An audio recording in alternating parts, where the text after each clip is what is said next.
नमस्कार साथियों, good luck media news channel में आपका स्वागत है। राजधानी परियोजना डिवीजन नंबर 2 में पदस्थ कार्यपालन यंत्री सुखराम परते के द्वारा 2 करोड़ रुपए का भ्रष्टाचार। वहीं हम आपको बता दें कि संजय मिश्रा जो कि इंजीनियर है और एक आरटीआई एक्टिविस्ट है, उनके द्वारा आज जो है कालिक पोती गई है उनकी नेम प्लेट पे। बिट्टन मार्केट स्थित राजधानी परियोजना का जो ऑफिस है उस पर वो गए थे और उनके द्वारा कालिक पोती गई है उनकी नेम प्लेट में, जैसा हम आपको वीडियो में दिखा रहे हैं। परंतु हम ये बड़ा सवाल ये बताने वाले हैं कि पीडब्ल्यूडी विभाग में जिस प्रकार से 90 डिग्री का जो पुल था उसमें भी काफी भ्रष्टाचार किया गया था और उसके बाद में कार्रवाई भी हुई थी। मुख्यमंत्री मोहन यादव के द्वारा संज्ञान लिया गया था, जिसके बाद कार्रवाई की गई थी और 7 से 8 लोगों के ऊपर कार्रवाई हुई थी। परंतु हम आपको बता दें कि पीडब्ल्यूडी में जो है उसमें अभी भी घोटाले हो रहे हैं और भ्रष्टाचार जमकर किया जा रहा है। देखें इस रिपोर्ट में। पैसों की दलाली बंद करो, बंद करो, बंद करो, भ्रष्टाचारियों को संरक्षण देना बंद करो, बंद करो, बंद करो, भ्रष्टाचारियों कुर्सी छोड़ो, कुर्सी छोड़ो, कुर्सी छोड़ो, काम परते मुर्दाबाद, मुर्दाबाद, मुर्दाबाद। देखिए, किसका सबसे महत्वपूर्ण विषय है कि जनता के पैसे, जो जनता की गाढ़ी कमाई है, उसमें उनके जनता के पैसों के मिल बांट के कैसे भ्रष्टाचार संबंधित मामलों में मिलकर बंटर बांट करें। सुखराम परते एक नाम छोटा है, लेकिन जो प्रदेश के अंदर मुझे लगता है कि ऐसे भ्रष्ट अधिकारियों का लिस्ट बनाई जाए तो सुखराम परते का नाम सबसे टॉप पर होगा। चाहे फर्जी बिल बनाना हो, फर्जी डीडी बनाना हो, फर्जी जो है किसी भी रोड का या मैपिंग करना इधर उधर, तो हर चीज में भ्रष्टाचार में संलिप्तता रही है। एक बड़ा मैटर था 2 करोड़ का, जिससे शालिग्राम बघेल प्रमुख अभियंता बने थे। उनके बंगलों के डेंटिंग पेंटिंग मेंटेनेंस में 2 करोड़ रुपए फूंके गए। मेरे द्वारा शिकायत की गई, लोकायुक्त के समक्ष की गई। जब लोकायुक्त ने इनसे जानकारी मांगी तो माननीय लोकायुक्त के समक्ष भी इनके द्वारा झूठ बोला गया, जबकि उस बंगले में 2 करोड़ की काम हुआ, इनके द्वारा बताया गया 50 लाख। बंगला अधिकृत रूप से माननीय मंत्री लोक निर्माण विभाग राकेश सिंह का ऑफिस चला है और ताला उन्हीं का बंद है। इनके द्वारा झूठ बोला गया कि निरंक है। जिस ठेकेदार ने कार्य कराया उसने अपने पत्नी के गहने और अपना फ्लैट बेच के, जमीन जायदाद बेच के कराया, उसकी पेमेंट आज तक नहीं हुई। ये तो सारे मामले हैं। प्रथम अपीलीय अधिकारी के यहाँ गया, प्रथम अपीलीय अधिकारी अवनींद्र सिंह ने इनको आदेशित किया कि संबंधित जानकारी जो ये मांग रहे हैं उनको तत्काल प्रभाव से दिया जाए, लेकिन इनके द्वारा आज दिवस तक जानकारी छुपाई गई क्योंकि इनकी संलिप्तता खुद उस भ्रष्टाचार के मामले में है।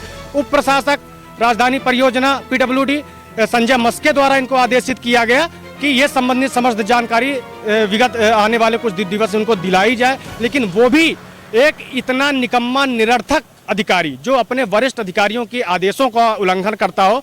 मुझे लगता है ऐसे अधिकारियों को सिस्टम में बैठने का या पद पे बैठने का कोई औचित्य नहीं है। आने वाले समय में अगर 2 दिवस के भीतर ये जानकारी नहीं मिलती है भ्रष्टाचार की, तो हम माननीय मंत्री लोक निर्माण विभाग राकेश सिंह के यहाँ पे जाके घेराव करेंगे जब तक इनको सस्पेंड नहीं किया जाए।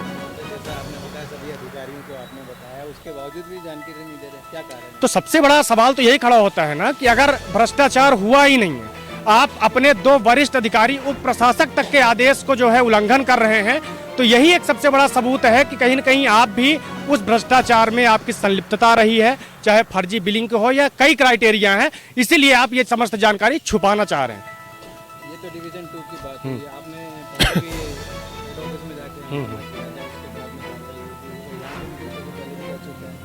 नहीं, ये तो एक पहला मामला है यहाँ का। हम तो अभी विगत पिछले 2 महीनों से ये पत्र लिख रहे हैं, शिकायत कर रहे हैं कि हो सकता है ये संबंधित जानकारी हमें प्राप्त करा दी जाए। आज तो एक सांकेतिक था कि हम काली स्याही पोतने आए हैं, क्योंकि मुझे नहीं लगता कि ऐसे निरर्थक और भ्रष्टाचार अधिकारी जो जनता के पैसों की गाड़ी कमाई के बंटरवाट करते हो, कोई अधिकार नहीं है ऐसे अधिकारियों को यहाँ पे बैठने का। आने वाले समय में हम और सैकड़ों लोगों के साथ ये गेट बंद करके यहाँ पे तालाबंदी करेंगे जब तक सुखराम परते को यहाँ से हटाया नहीं जाता। अभी क्या मिले थे क्या आपको? नहीं, वो व्यक्ति कभी यहाँ पे ऑफिस में मिलता ही नहीं है। जब इनसे पूछो स्टाफ से, सर मीटिंग में है। इतनी मीटिंग, जितने मीटिंग तो सुखराम परते खेल रहे हैं, उतनी मीटिंग तो मंत्री और प्रमुख सचिव नहीं खेलते होंगे। अभी हमारे पास कम से कम इनके ही कम से कम 4 से 5 मामले हैं। अभी आने वाले 1 हफ्ते 10 दिन में 2-3 धमाके बड़े भ्रष्टाचार के आपके सामने मैं रखूंगा। उसके सारे डॉक्यूमेंट है हमारे पास। लोकायुक्त ने इनसे हमारे बिंदुवार जानकारी मांगी थी, लोकायुक्त ने इनसे पूछा, तो अब लोकायुक्त को इन्होंने जानकारी दी। अब लोकायुक्त इस चीज का मिलान करेगा उसमें प्रोसेस में टाइम लगता है। लोकायुक्त में अभी हमें भी फोन आया था, डीसीपी मैडम का आया था, तो हम वहां जाके अपना बयान दिए हैं, सारे प्रूफ दिखाए हैं। अब अगली कार्यवाही इनके ऊपर ही होगी। आपको अपने बयान दर्ज कराया, लोकायुक्त ने इनको क्यों नहीं बुलाया? ये अभी बुलाएगा ना, नोटिस आएगा। आधी चीजें तो इनकी पता ही नहीं चलती हैं। अब पता तब चलेगी जब इनके हाथ में हथकड़ी लगेगी, यहाँ पे या कि तालाबंदी होगी, तब सबके सामने खबर आएगी। मेरा नाम इंजीनियर संजय मिश्रा है, मैं प्रदेश सचिव हूँ आरटीआई डिपार्टमेंट में, मध्य प्रदेश कांग्रेस कमेटी। ये मेरे संज्ञान में तो नहीं है क्या मामला है, परंतु इतना जरूर है कि संजय मिश्रा द्वारा कोई लोक सूचना के अंतर्गत कोई जानकारी प्रदेश से मांगी थी कार्यपालन यंत्री से, पर उन्होंने नहीं दी। तो मेरे यहाँ एक पत्र आया था जिसमें मैंने आदेश किए थे कि उनके द्वारा चाहिए गई जानकारी तत्काल उन्हें दे करके।